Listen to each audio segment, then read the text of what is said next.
Good morning and happy Friday. Very excited for another episode of Cater Caffeine. I'm going to give it a couple minutes here to let people cycle in while I shake up my Silk Cold Foam Oat Creamer, Maple Brown Sugar, trying something new. It was a gift, so we're going to have a little bit of a fancier coffee today.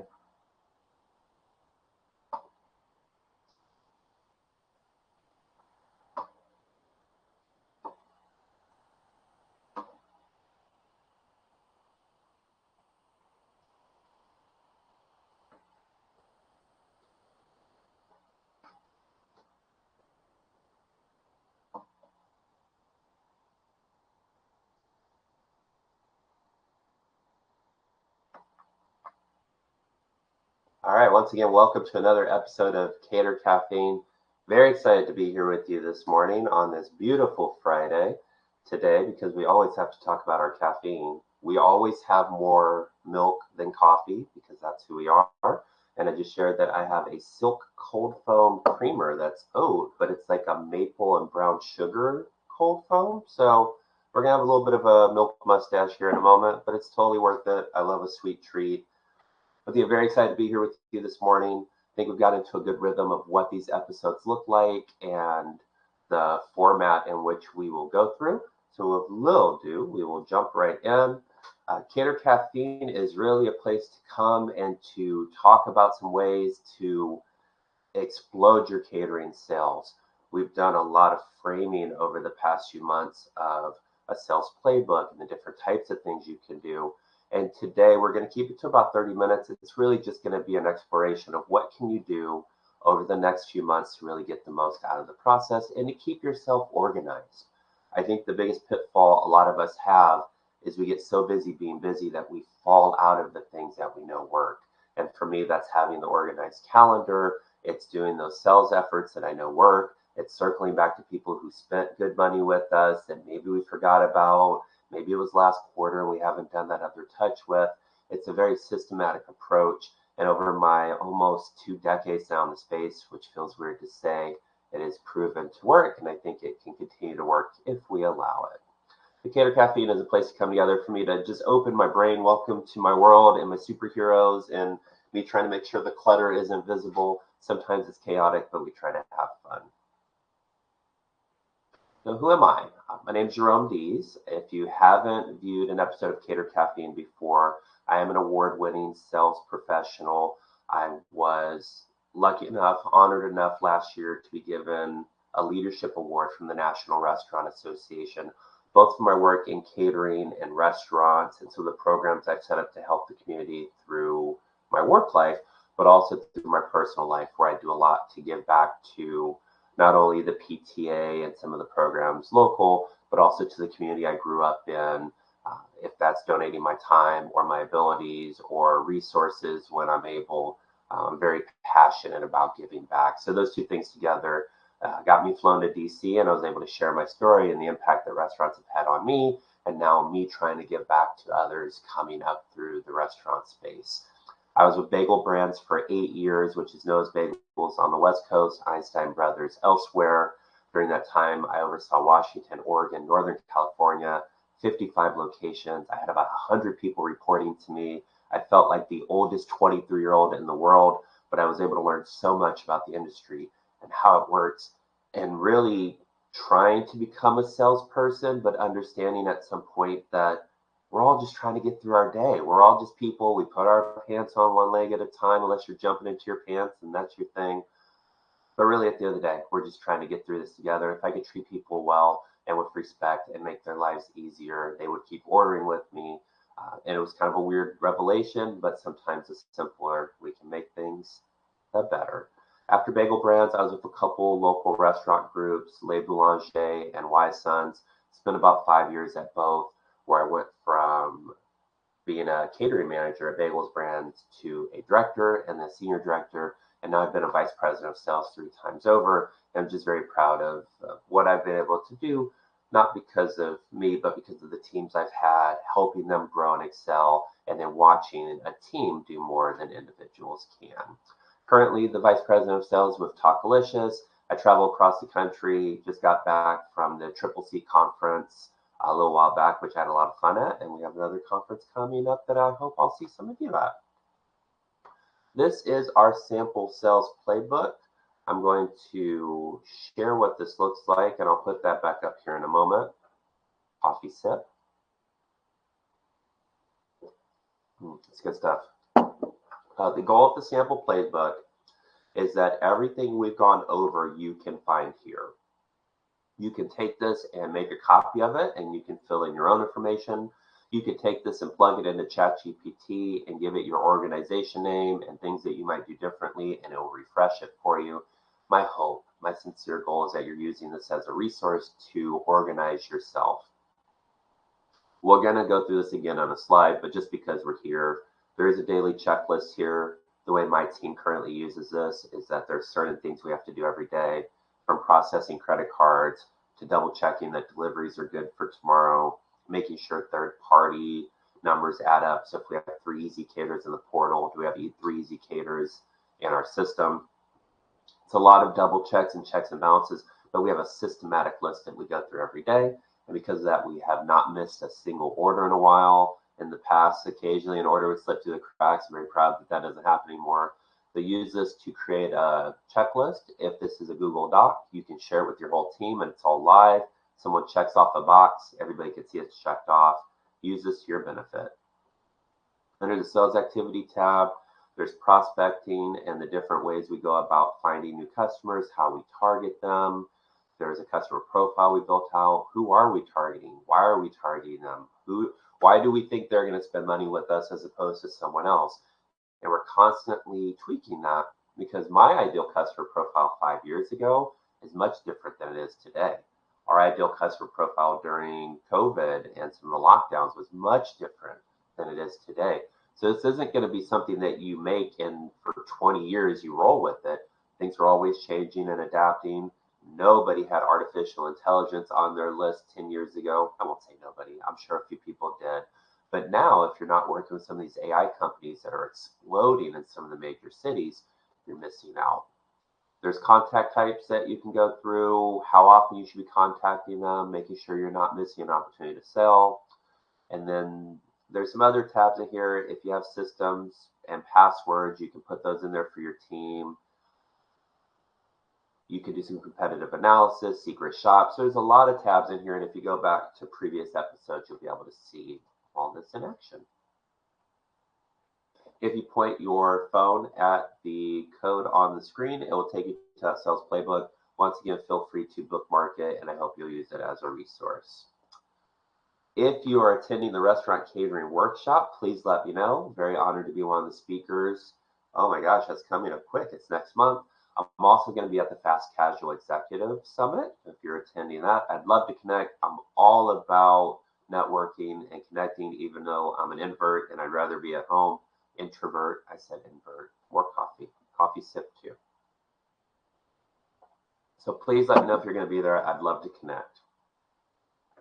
Let's jump into a quick recap. It's nice to know where you've been so you can get to where you're going. Once again, we talked about the contact types and the playbook. We launched it at the start of this series.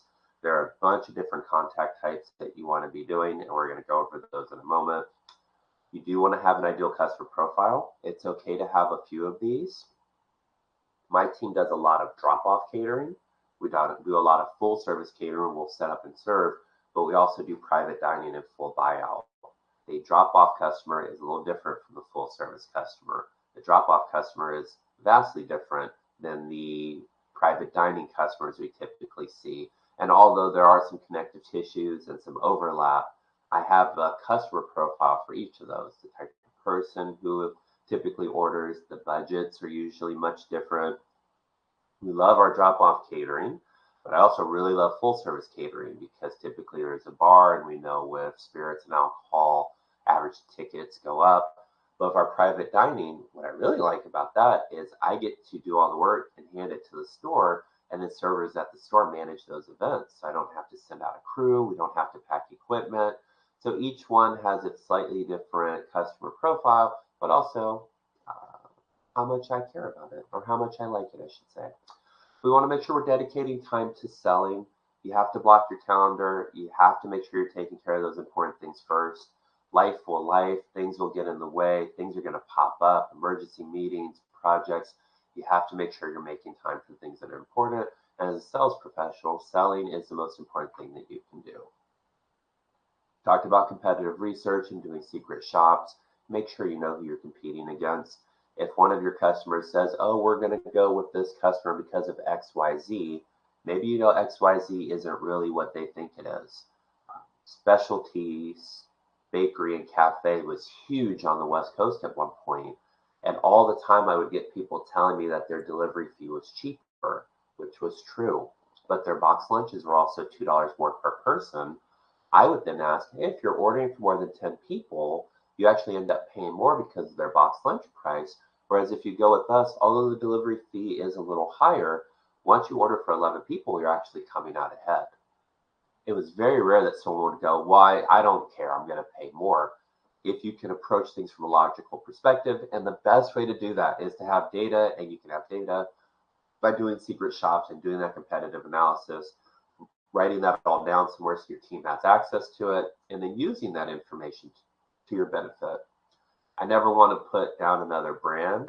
I think the industry's better if we are all selling and supporting each other. But if you have an advantage that you can call out, it's silly not to.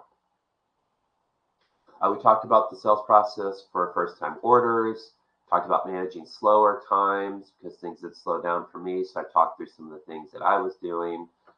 And that's really a recap of what we did over the past couple sessions. So this session, we're going to jump into planning for the last quarter, things we should focus on. And yes, I understand we're still in the middle of September. My experience has been if I'm calling people today, if I'm making those initial contacts over the next week, people aren't necessarily going to order because I'm nice and I called them. They're going to order because I'm nice and I called them and they have a need. Yes, there are last minute needs. Maybe someone pulls the trigger on a lunch that just popped up for tomorrow. But more than likely, they're going to get your information. You're going to do your follow-up call. Maybe they have a meeting in a couple weeks that they're going to consider you for, and then they'll lock you in. So the work that I'm doing today, although I'm still impacting September to an extent, I'm imagining that the work I'm doing now is going to start paying off in October, going into November. We blink, it's December, and we start doing this all over again. One of the keys to my success, and I have these somewhere, I wasn't able to find them or I'd share them with you. I have sales plans for every year going back to maybe 2003, where I realized that if I write down what I want to accomplish and I share it with my team and I present it to them just like they're a customer that I'm trying to convince to go with me, the odds were that people had, or the odds were that we were going to accomplish those goals. And I had buy-in from my team because it wasn't just me pulling them in different directions.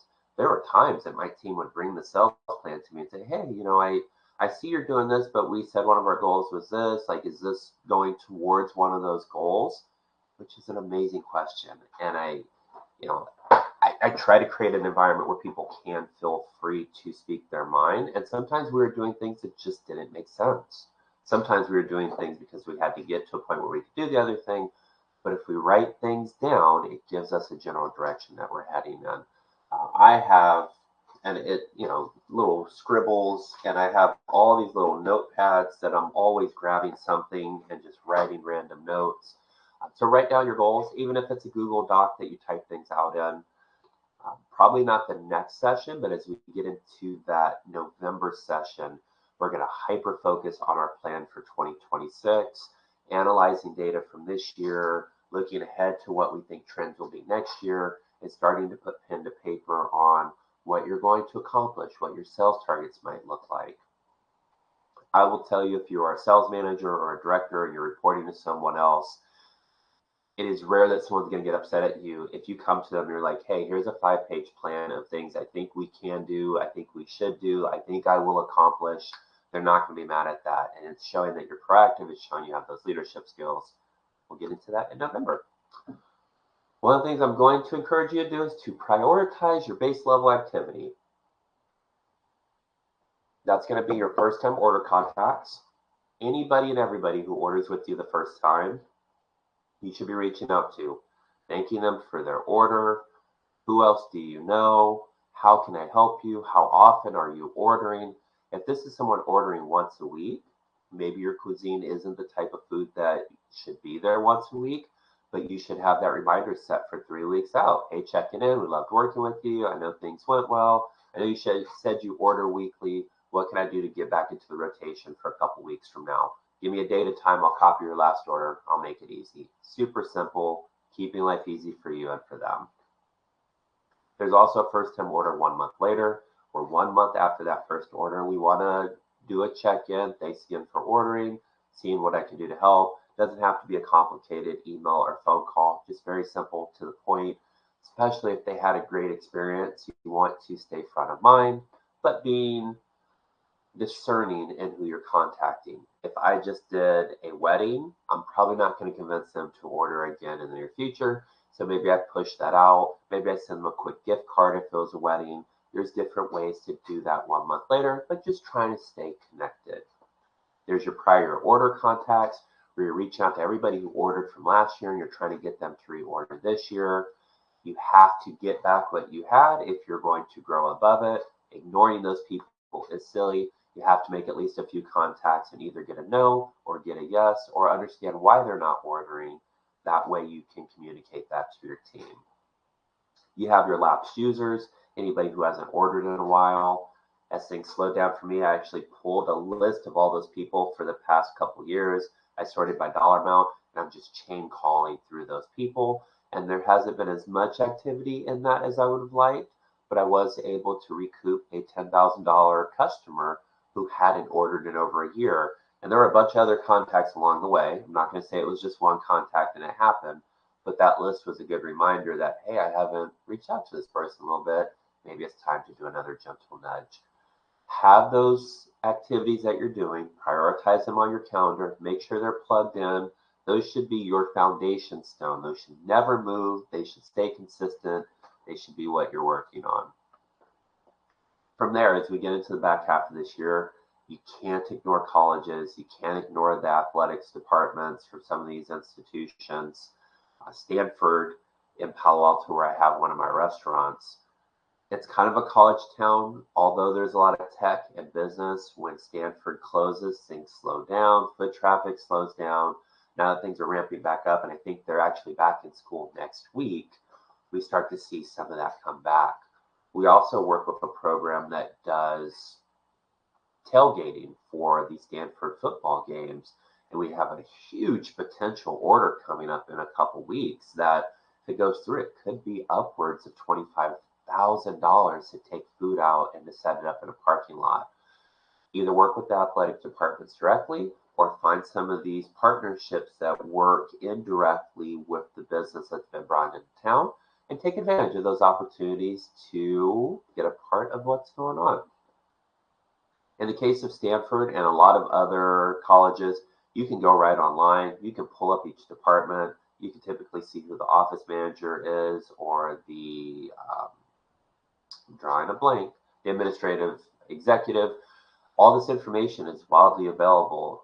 So go look for it and find it and utilize it and reach out to people. First email, here's our menu. We'd love to work with you. Second email, checking in. We're working with X or Y on campus. We'd love to work with you too, because people like to work with people, work with other people. On that third contact, give them a call. Hey, I'm happy to do what we can to support you. We'd love to work with you. And I think typically through those few contacts, you can see something come in. Start teasing your holiday sales.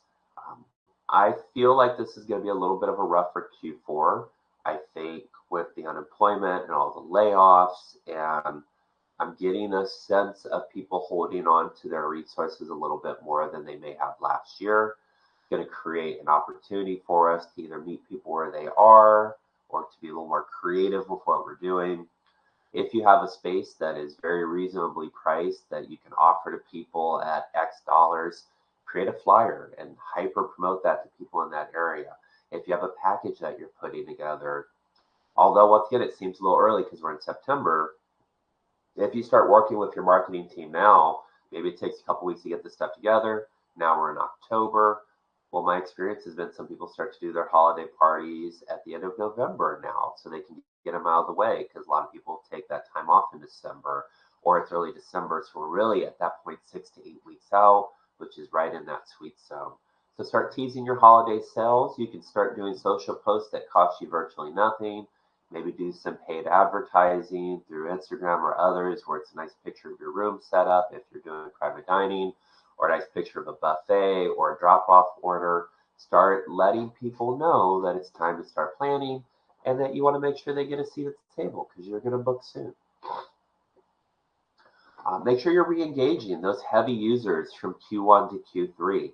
You have people that have spent good money with you this year, and by reaching out and connecting and reminding them that you're here, you may just find a little bit more from those teams. I've always tried to err on the side of how would I feel if someone contacted me over and over again, but also knowing that sometimes people reach out at the right time, and when that opportunity and the time you come together, money flows. I would say if you have reached out to one of these heavy users recently, and I'd say recent last few weeks, I wouldn't keep reaching out. But if you find someone on that list that had a huge order, maybe they weren't a first time order, maybe it wasn't a prior year order, some of these people do kind of slip through the cracks of the system that I have. So this list of pulling all your heavy users, sorting by dollar amount, can be beneficial. Please, please, please show up to events. Once again, my program is a little different because I have full service and drop off. But I had a wedding that I did at a space and science center a little while back. I may have talked about it. From that, I was able to meet the event planner, really enjoyed talking with her. We sent her a gift card afterwards. She emailed me yesterday, introduced me to another couple who's getting married next month. 150 people. I'm assuming probably $75 a person when all is said and done, because I went and I built a relationship. And there were times where I saw the event planner off to the side, and I would go just chat with her and, try to keep her spirits up, because lots of things, the power went out at the venue, and it was just chaotic energy. But sometimes we can bring a little bit of calm, even though we're a little stressed out too. So it's not just showing up and smiling and running away. It's building relationships with individuals who, for a living, plan events. And now I have potentially a $7,500 event. I have another one coming up where we haven't even done the event. The event is a week from today, oddly enough, but their event planner just CC'd me on an email this morning, and I wish I could pull it up without asking if we were available for another event. They have another couple that I didn't even work with this wedding planner, but in all the communications, we've been very cordial. We've primarily been working with the couple. But once someone sees that you're capable, they will start referring you to other people. So show up to these events, make sure things are going well, make sure we're treating people well, and you may just see additional money flow. I've talked about this a lot, and I'm going to keep talking about it because I fully believe in it. Make sure that you're focused on your partnerships and getting on the approved vendors list and knowing who's out there and how you can support them and they can support you. Yes, we work with a group that does tailgating for Stanford University. We've enjoyed that partnership over the last couple of years, and I'm excited to see what it brings in this year. We are partnered with Bear Bottle Brewery. We do the food, they do the booze. It's a great partnership. We show up, we set up, we serve while they serve. Recently, we partnered with a group that does pickleball. And from that, we got our first lead. Looks like it's going to be food for 120 people that we're dropping off. It's an easy 3,500, 4,000 maybe, because we partnered with this group. We found them online. We reached out. They were willing to engage. We had a call. They put us in their approved vendor list. And after every couple orders, we'll send free lunch to their team, or we'll send some gift cards, and it's reciprocal. We're getting something. They're getting something. So make sure, once again, that you're looking for opportunities. Every time you do a delivery to a venue, if it's a venue that people often use, you should be contacting the events team. Go along on the delivery. See if you can connect with someone in person. Hey, this is what we do. We'd love to connect. We can get you our certificate of insurance. That way you know you're covered. There's all these little things sometimes that are nice for venues to have on file. And as you get into this and you understand it more and you start saying the right things, you start making their life easy, And they're absolutely going to refer you to people if they know they don't have to worry about your team or your food making someone sick. That dependability goes a long way. So look for venues in your area. Look at events that you've done recently that may have been in a venues and follow up with that staff as well. You never know where something's going to go. At the end of the day, having a plan, writing something down that once again we'll do in November, and we'll pull up an old sales plan I used to have, and it's a whole thing. But make sure that you're writing things down and you're sticking with it, that you're communicating to your team what you're doing, what you're looking to accomplish, why you're doing the things you're doing. Be as transparent as possible. And if you can do that, you can bring people together, you're gonna see some amazing things. I don't know if I said it because we're going a little quick today, but today's session was going to be a little shorter because I am an assistant coach on an AAU basketball team. We're driving down to LA as soon as I click stop on this presentation. So wish us luck. We have 4 games that we're playing for sure, and it could be up to 6 games if we make the championship round. All right, so it looks like we're good with questions today. If you do want to connect with me on LinkedIn, it's Speaker Dees, the word speaker, my last name Dees put together. You can follow me on Instagram. It's really the only 2 that I'm on all the time. I love connecting on LinkedIn. Happy to help where I can. If you need additional help beyond this, I'm happy to set up sessions. I have done consulting with groups like Eric's Deli Cafe, where I help them build out their entire program. It's kind of cool to see what they're doing and see some of the posts they do about how well their box lunch program and other things are done. Let me know if you need additional help. Otherwise, enjoy this Friday. I hope you find success to your sales activities. Until next time, have a great weekend.